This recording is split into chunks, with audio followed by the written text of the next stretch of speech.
This house is for me and my parents. Write up the divorce papers and get out.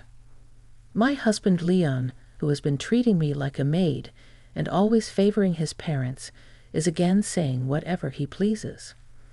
I've been patient so far to avoid upsetting my parents, who were so happy about our marriage, but if he is going to behave like this in front of them, it suits me fine. All right, I'll do as you say. I left the room, taking my distraught parents with me. When will he realize his numerous misunderstandings? I'm looking forward to it. My name is Jessica, 29 years old. I was born when both of my parents were 40 years old. They wanted a child, but it didn't come easy, and infertility treatments were not as advanced as they are now, so they had a lot of distress. Just as they were about to give up on having a child, that's when I came into their lives. Even now, my parents still talk about it joyfully, being the long-awaited child. I was doted on immensely by my parents.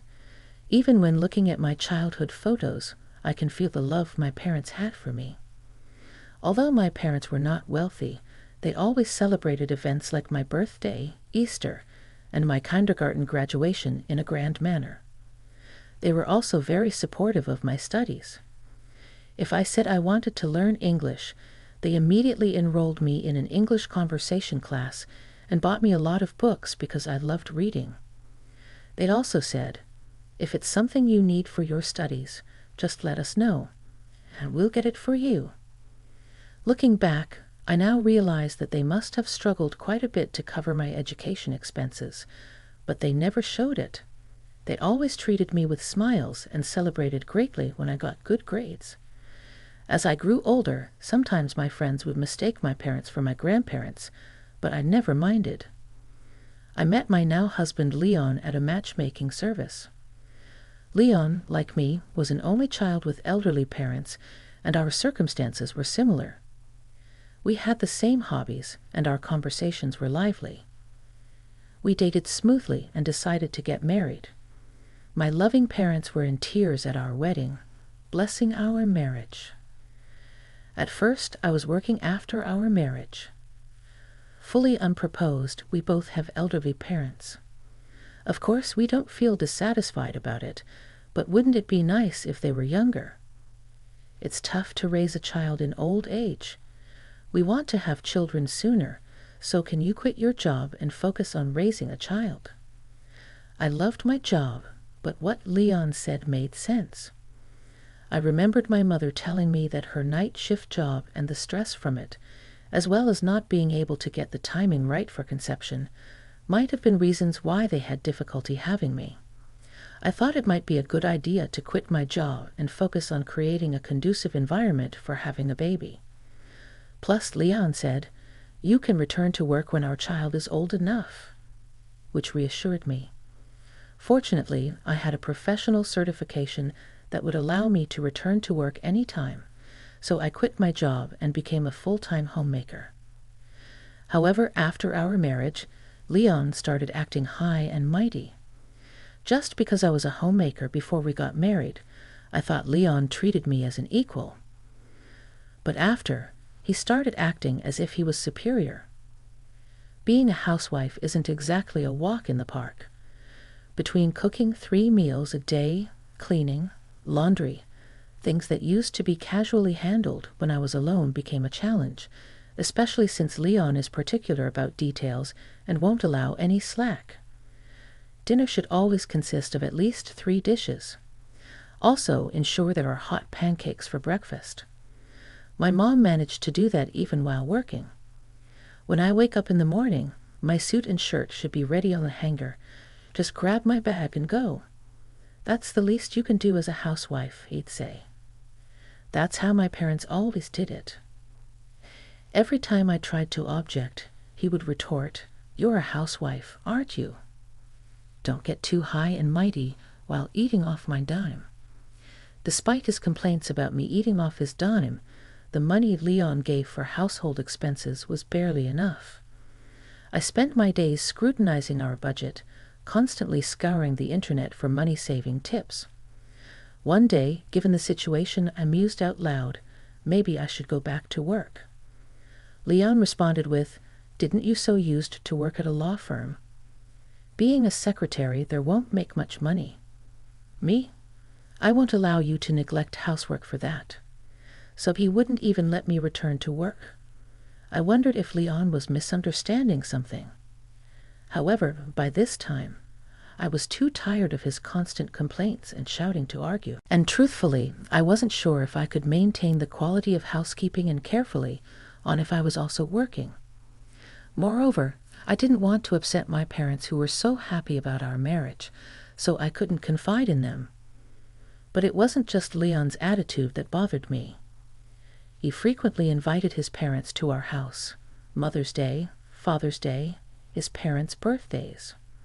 He would find any excuse to invite them over and have me prepare the meal. On these occasions, Leon would give me extra money, instructing me to buy some good fish or make a steak from premium beef. Every time he hosted his parents, Leon would give them gifts. His parents would eat and drink to their heart's content, treating our house as if it was their own, without thanking me. And then they'd leave. Once I asked Leon, "I think it's great that you honor your parents, and I don't oppose it. But can we also invite my parents occasionally?" Leon immediately turned sour and snapped. "Why would we do that? Understand this, I'm the one paying for the meals and gifts. Why should I spend money on your parents who aren't even blood related to me?" He dismissed the suggestion. Resigned, I started secretly using my savings from before I was married to buy presents for my parents. Then one day, my parents contacted me, looking troubled. They told me there was a fire in the apartment next to their house and part of their home was burned down. Thankfully, they were unharmed, but the house required major repairs. They were temporarily living in a makeshift house. I decided to visit my parents. Even though they were going through a tough time, they welcomed me warmly. When my father gently asked, "Is your marriage going well?" a twinge of sadness hit me as I replied, "Yes, we're getting along all right."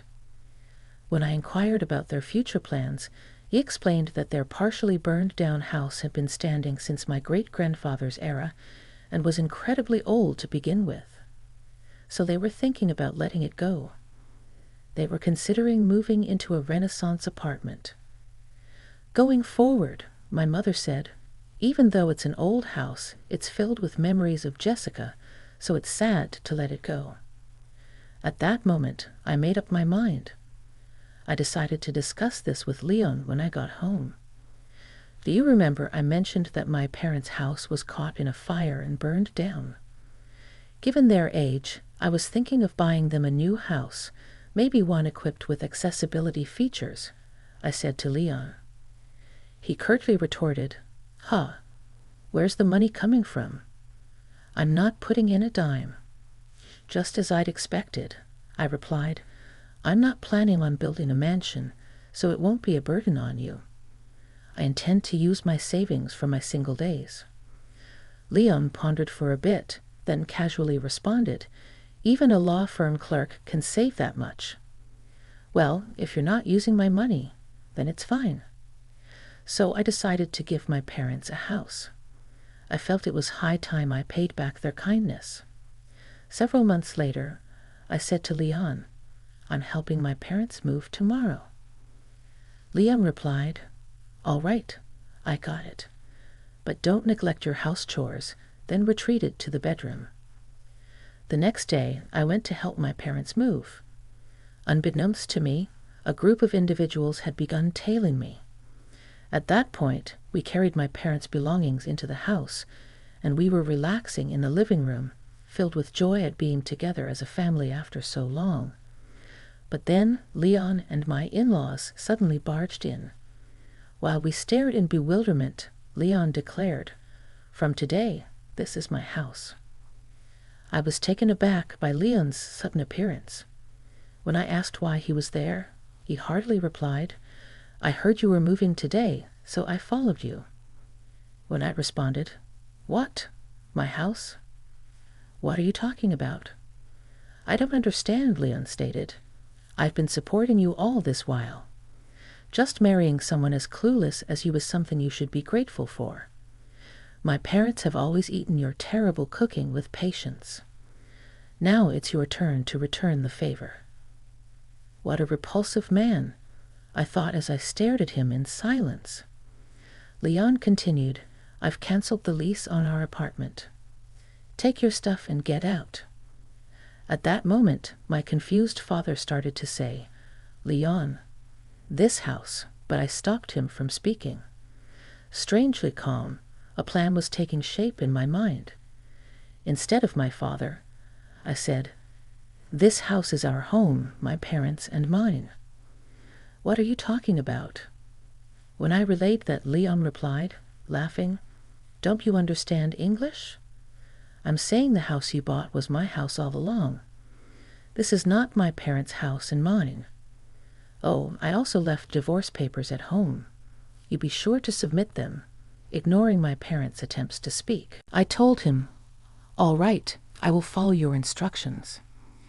Then I asked the movers to reload the truck we had just unloaded, instructing them on what to do. As this happened, another truck arrived, carrying Leon's and his parents' belongings. I reassured my unsettled parents by saying, "I will explain everything later, just follow my instructions for now." We then left the house together. During our ride, I explained to my parents what was going on. "Listen, I've kept quiet about this until now." Once they heard everything, they understood and praised my actions. It reminded me of the joy I felt as a child when I was praised by my parents. A few weeks later, I got repeated calls from Leon. Reluctantly, I answered the phone without waiting for my hello. Leon shouted, "Hey, isn't this the house you bought? Someone just told me they're going to call the cops if I don't leave." "Yeah, that's correct." "So when you said that house was ours, I was taken aback." "That rental was your house, huh?" I replied, laughing. This made Leon absolutely livid. "Hey, quit mocking me, just explain." "It wasn't the house bought for your parents." Then I explained everything to Leon, step by step. The house that I had bought for my parents was under renovation after the purchase. However, the day before moving in, the renovation company told us, due to our mistake, the work will not be finished on the scheduled date. It was entirely the renovation company's fault. Since they had contacted us in the evening, it was too late to cancel the movers. The renovation company, taking responsibility for their mistake, arranged a rental house for us to live in until the real house was ready. It was a model home that had finished its exhibition period. We planned to live there until the renovations were completed, but Leon and his parents moved in by mistake. When my parents tried to clarify, I decided to get revenge based on Leon's terrible misinterpretation. After that, I stored all of our belongings in a rented storage unit and lived in a hotel with my parents. Meanwhile, I submitted the divorce papers prepared by Leon as he had instructed, and that's how I got divorced from him. My parents told me, "You should have consulted us sooner." However, I think things turned out for the best. I was able to spend time with my parents and managed to divorce Leon. Now I'm living with my parents in our newly renovated house. I've deliberately not shared our new address with Leon, so he has no idea where we live. Leon once asked me, "But how are you going to support yourself without me? You were just a stay-at-home wife, right?" With a sly smile, I answered, "You know, I didn't expect you to be under this misconception for so long, but I'm a professional lawyer, you know." Leon seemed shocked and responded with a confused reply. When I first met Leon at a matchmaking service, he asked me what I did for a living. I told him that I worked at a law firm. He assumed I was a secretary. I let him believe that because whenever I previously mentioned being a lawyer, people often remarked how stuffy it sounded or how they didn't like being corrected based on the law. I hadn't imagined he continued to mistake me for a secretary after that. It showed how little interest he really had in me. I guess Leon wanted a housewife more than a partner. I think the reason he asked me to be a stay-at-home wife was just that I bought the house with the savings I had from my time as a single lawyer. If you explain that well, we're married, so I should have a claim to the property, I responded. The savings I had before marriage are mine, and they're not subject to property division. If you have a problem with that, we can go to court, but I'll win, of course. Hearing this, Leon fell silent on the other end of the phone. I ignored such remarks from Leon, saying, "Well then, goodbye. Be nice to your beloved parents," and with that, I hung up the phone. I heard about what happened next through a fellow attorney who used to be my colleague. Leon kept contacting me, unable to accept the situation. So I reluctantly decided to communicate with him through my attorney. Leon was insisting on me returning the money we had spent during our married life. However, after discussions through the lawyer, he understood that it was not feasible and seems quite disappointed. That's expected after all. I became a stay-at-home wife because Leon asked me to, and it's a husband's duty to provide for his family.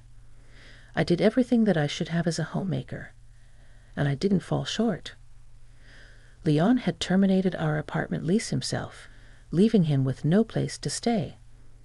Currently, he has moved back into the small condo where his parents lived, and the three of them are living there uncomfortably crammed into the small space.